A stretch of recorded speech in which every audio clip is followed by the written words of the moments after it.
Toxic people win early because they are not playing the same game. Picture a tense exchange. One man raises his voice, explains, defends, reacts. Across from him, the toxic one stays calm, almost bored, letting emotion do the work. The room tilts. Power shifts without a word spoken. You feel it in your body. The chest tightens. Heat climbs into the face. Later comes the slow realization that the argument was lost before it began. Here is the truth most men miss. Toxic people don't defeat you with logic. They pull you into their rules, where reaction creates exposure and emotion becomes leverage. Beating them costs comfort first. You must tolerate silence, restraint, and misunderstanding. This distance feels isolating, but if you endure it, power returns quietly. Stay present, accept the discomfort, and watch how control slowly shifts back to you. Toxic people do not seek agreement. They seek reaction. Emotion is their currency because emotion creates movement, and movement creates mistakes. When you feel rushed, offended, or guilty, your attention collapses inward. That is the opening they exploit. They weaponize urgency first. Everything must be decided now. Explanations are demanded immediately. Deadlines appear without warning. This false time pressure bypasses reflection and forces you to respond from instinct instead of structure. Once you react quickly, you reveal priorities, fears, and limits. Guilt follows. Toxic people frame themselves as victims, helpers, or misunderstood souls. If you hesitate, you are selfish. If you resist, you are cruel. This moral pressure pushes decent men into over-explaining, over-giving, and apologizing for boundaries. Each apology is a small surrender of authority. Provocation is the final lever. Insults are subtle, disguised as jokes or concern. Accusations are vague, impossible to disprove. When you defend yourself, you provide information. You reveal what matters to you, where you feel insecure, and how far you can be pushed. The toxic player does not need to attack again. You have mapped yourself for them. Predictability makes this system efficient. When they know you will explain, they accuse. When they know you fear conflict, they escalate. When they know you value harmony, they threaten it. You become manageable, not because you are weak, but because your reactions are consistent. This is why arguing never works. Arguments assume shared rules and good faith. Toxic people do not operate there. They are not trying to win the debate. They are trying to destabilize you. Chaos creates advantage because it forces you into motion while they remain still. Power, in these dynamics, does not come from being right. It comes from controlling the emotional temperature. The one who stays calm while others react gathers information without paying for it. Silence becomes a vacuum that pulls confessions, justifications, and mistakes out of the other person. The internal shift is recognizing this pattern without anger. Once you see that emotion is being farmed, you stop feeding it. You realize the game is not about truth, fairness, or resolution. It is about leverage. That realization tightens the chest because it removes comforting assumptions about human behavior. Understanding this mechanism does not make you cruel. It makes you precise. You stop rewarding urgency with speed. You stop rewarding guilt with compliance. You stop rewarding provocation with explanation.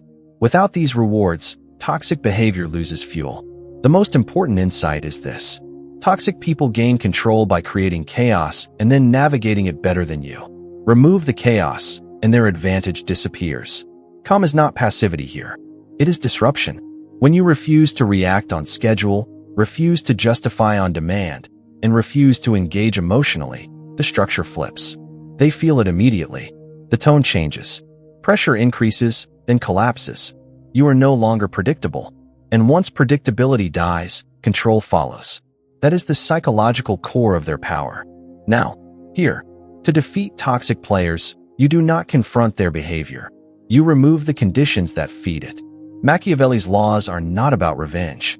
They are about starving manipulation until it collapses under its own weight. The first is the law of emotional neutralization. Toxic players hunt for spikes. Anger, guilt, urgency, shame. When you neutralize emotion, you deny them traction. This does not mean silence forever. It means responses stripped of feeling. Flat tone. Minimal language. No visible reaction. Emotionless replies signal that chaos no longer moves you. The second is the law of delayed response. Speed is obedience. Toxic players demand immediacy because delay restores your thinking. When you pause, they lose rhythm. Delay exposes desperation, reveals hidden stakes, and drains pressure. Even a short pause rebalances power because it shifts anxiety back onto them. The third is the law of boundary without explanation. Explanations are invitations to negotiate. Toxic players treat reasons as weaknesses to exploit. A clean boundary stands alone. That doesn't work for me. I won't be available. Nothing more. When you explain, you teach them how to push. When you stop, resistance loses its map. The fourth is the law of incentive reversal. Toxic behavior survives because it pays. You reverse this by removing rewards. No extra attention for drama. No compliance for guilt. No reassurance for accusation. Calm consistency trains behavior faster than confrontation. When manipulation stops producing results, it either escalates briefly or disappears entirely. The fifth is the law of strategic distance. Access is power. Toxic players need proximity to extract emotion and information. Distance starves them. This may be physical, conversational, or informational. Fewer responses, shorter interactions, less availability. Distance is not punishment, it is containment. Together, these laws separate players from pieces. Pieces react, explain, and hope. Players structure, delay, and observe. Pieces argue about fairness. Players adjust incentives. Pieces seek closure. Players preserve leverage. Applying these laws requires discipline. The hardest part is resisting the urge to correct misunderstandings. Toxic players will misinterpret your silence as weakness or guilt. Let them. Clarifying prematurely restores their control. Structure must be felt before it is understood. Expect pushback. When rewards disappear, behavior tests boundaries. Pressure increases. Accusations sharpen. This is not failure. It is withdrawal. Stay consistent. Consistency is credibility. Over time, dynamics change. Conversations shorten. Requests arrive cleaner. Provocations soften. Some toxic players disengage entirely when they cannot extract reaction. Others recalibrate and behave normally. Both outcomes are wins. These laws are not about domination. They are about self-governance. You stop being managed by emotion and start managing conditions. You become unreadable, not hostile. Calm, not cold. Remember the core distinction. Toxic people win by turning you into a piece. These laws return you to player status by restoring timing, boundaries, and distance. Once installed, the game changes permanently because manipulation cannot survive where incentives no longer support it. One final calibration matters. Do not mirror toxicity. Mirroring keeps you tied to their tempo. Your advantage is asymmetry. You operate on fewer words, slower timing, and cleaner exits. This frustrates manipulators because it denies them rhythm. Rhythm is how they predict and steer you. Use neutrality consistently, not theatrically. Inconsistency invites renewed testing. If you delay once and then react emotionally later, you teach them when to push. Stability is the message. Stability communicates consequence without threat. Understand that distance can be temporary. Some relationships improve once manipulation stops paying. Others fade because they were built on extraction. Let both outcomes happen. Forcing resolution restores the old game. Finally, measure success correctly. Winning is not proving them wrong. Winning is leaving interactions with energy intact and position unchanged. If you walk away calm, unpressured, and unmoved, the law has worked. These principles are quiet. They will not earn applause. They will earn space. Space becomes leverage. Leverage becomes choice. And choice is the end of toxicity, because control cannot exist where access, emotion, and urgency are no longer available to exploit. Consistency over time trains your environment to meet you at your level, not pull you down into emotional games again without apology, explanation, or fear. This is strategic adulthood, earned power. In the workplace, gaslighting rarely announces itself. A mistake appears in a report, and suddenly your name is attached to it. A colleague frames it as confusion. "I thought this was yours," they say calmly. Old you feels the spike immediately. The chest tightens. You rush to explain timelines, emails, intentions. Each sentence moves you deeper into defense.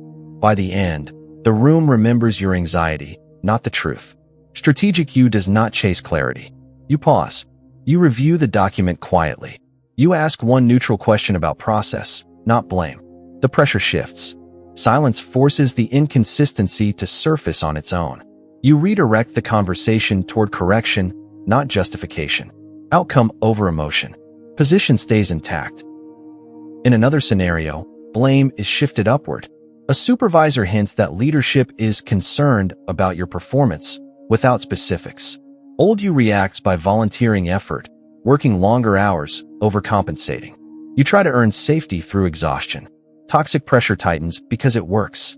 Strategic you acknowledges the comment without urgency. You ask for concrete metrics, then wait. The lack of immediacy removes leverage. Vague concern loses force when it must become measurable. What was meant to destabilize you now exposes empty pressure. Social manipulation follows the same pattern. A friend frames a request as sacrifice. After everything I've done for you, they say, smiling. Old you feels guilt bloom. You explain constraints, apologize, then comply. Resentment grows quietly. The behavior repeats. Strategic you recognizes the pattern instantly. You do not argue the past. You do not defend your character. You respond with a simple refusal, delivered evenly. No explanation. The silence afterward does the work. The manipulator is forced to confront a boundary without hooks. Provocation escalates when guilt fails. A joke lands at your expense, light enough to deny, sharp enough to test status. Old you laughs to keep peace, then replays the moment later, angry at yourself. Hierarchy adjusts downward. Strategic you holds eye contact. You do not laugh. You do not scold. The pause stretches. Others feel it. Then you redirect the conversation without acknowledging the jab. The message is clear without confrontation. You are not available for cheap positioning. The contrast is consistent. Old you explains. New you observes. Old you seeks resolution. New you preserves leverage. Old you reacts on their timeline. New you sets the pace. Power lines emerge naturally. I don't correct accusations. I change conditions. I respond when pressure expires. I don't defend boundaries. I enforce them. Another test appears as urgency. A last-minute demand arrives framed as teamwork. Old you sacrifices plans to appear cooperative. Strategic you delays. You acknowledge receipt and respond later with options. The system adapts because it must. Across all scenarios, the shift is the same. You stop rewarding manipulation with emotion, speed, or explanation. You let behavior reveal intent. You let structure replace debate. The realization lands quietly. Toxic players lose power not when you outsmart them, but when you stop playing their tempo. Calm becomes friction. Delay becomes dominance. Distance becomes clarity. By the end, interactions feel lighter. You leave conversations with energy intact. You are no longer managing impressions. You are managing conditions. That is the difference between being reacted to and being accounted for. Strategy only works when applied to the right terrain. In competitive, political, or extractive environments, toxic behavior is often rewarded. Information is weaponized, incentives are misaligned, and weakness is quietly taxed. Here, emotional neutrality, delay, and distance protect you. They prevent exploitation and stabilize position. Assuming goodwill in these spaces is not moral, it is naive. This approach excels where power is implicit rather than stated. Workplaces with unclear authority, negotiations with hidden stakes, social hierarchies driven by status all respond to structure, not sincerity. When you remove reaction, urgency, and guilt, manipulation loses oxygen. People adjust because the system no longer pays them to escalate. Where this strategy fails is in high-trust relationships. Families, intimate partnerships, and aligned teams require openness to function. Applying constant distance in these environments reads as withdrawal, not strength. Strategy used without context corrodes trust faster than toxicity ever could. Not every interaction is a power contest, and treating it as one creates the very hostility you claim to avoid. The warning here is paranoia. Some men discover strategic thinking and begin seeing enemies everywhere. They shut down emotionally, test loyalty obsessively, and confuse control with isolation. This is not sovereignty. It is fear wearing intelligence as camouflage. Power that cannot relax becomes brittle. Another failure is ideological rigidity. Using these tools automatically, without reading the room, turns strategy into performance. Silence becomes passive aggression. Delay becomes avoidance. Distance becomes punishment. When people feel managed rather than structured, they resist. The calibration question is simple. Ask what kind of environment you are in. Are incentives aligned or adversarial? Is trust earned or assumed? Is this relationship built on cooperation or extraction? Strategic men switch modes fluidly. They know when to close distance and when to open it. The goal is not emotional shutdown.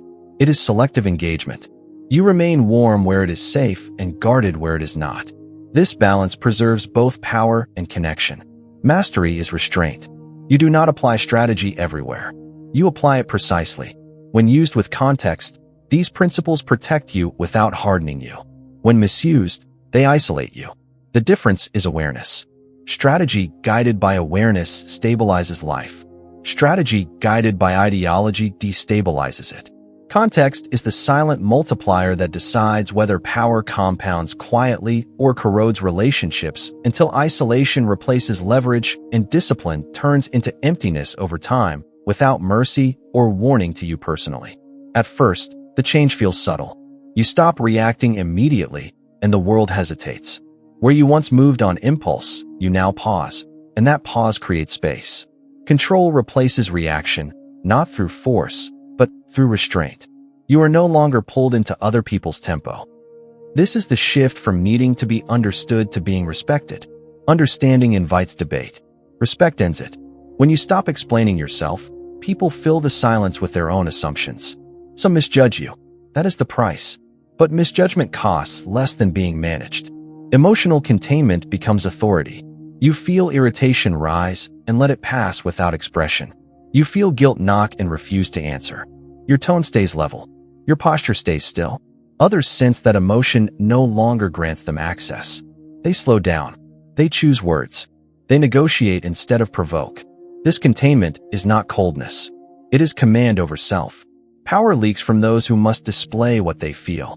Authority gathers around those who can hold it. Calm becomes weight. Your inner circle tightens naturally. Fewer people remain close, but those who do are aligned, tested by time and pressure. You stop rewarding proximity alone. Behavior becomes the entry requirement. Loyalty is observed, not promised. The realization settles quietly. You are no longer a target because there is nothing to hook into.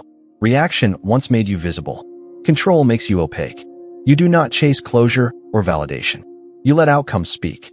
Untouchable does not mean isolated. It means unexploitable. You are available by choice, not by pressure. You engage when it serves you and disengage without drama when it does not.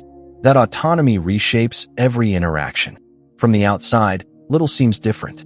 Inside, everything is steadier. The noise fades, clarity remains, and people adjust without announcements quietly. For the next 7 days, you will stop feeding the game. This is not about confrontation. It is about withdrawal of fuel. Day 1 and 2, stop explaining and justifying. When questioned, respond briefly or not at all. Notice how often explanations were used to calm others rather than clarify facts. Let discomfort exist without repairing it. Day 3, delay responses under pressure. Acknowledge messages without committing. Create space between stimulus and response. Watch how urgency weakens when it is not rewarded with speed. Day 4, reduce emotional disclosure. Share outcomes and decisions, not feelings. Emotion becomes private data again. Conversations tighten. Manipulation loses grip. Day 5, enforce one clear boundary. Say no once without apology. No long reasons. No defensive tone. Just a statement. Observe the reaction without correcting it. Day 6, maintain distance where pressure appears. Shorter replies. Fewer details. Access becomes selective. Day 7, review behavior, not words. Who adapted respectfully? Who escalated emotionally? Who disappeared? This reveals everything you need to know. The rule for all 7 days is consistency. No debates. No moral speeches. No emotional displays. By the end, power shifts quietly. You are no longer explaining yourself inside someone else's game. You are designing your own terms. Strategic immunity is not about winning arguments. It is about controlling exposure. Victory is leaving interactions intact, energy preserved, position unchanged. Confrontation feeds toxicity. Restraint starves it. Here is the final warning. Every emotional engagement with a toxic person is a transaction you pay for later. Anger gives them data. Guilt gives them leverage. Urgency gives them control. If you keep stepping into that exchange, you keep funding the outcome you claim to hate. The power line is simple. Foresight beats reaction every time. This is the contract. You agree to pause before responding, to withhold explanation when pressured, and to choose distance over drama. You stop trying to fix people and start protecting structure. No announcements, no speeches, just disciplined consistency. When you act this way, toxicity loses access. Calm becomes your shield. Silence becomes your filter. And control returns quietly, where it belongs, without apology or emotional debt.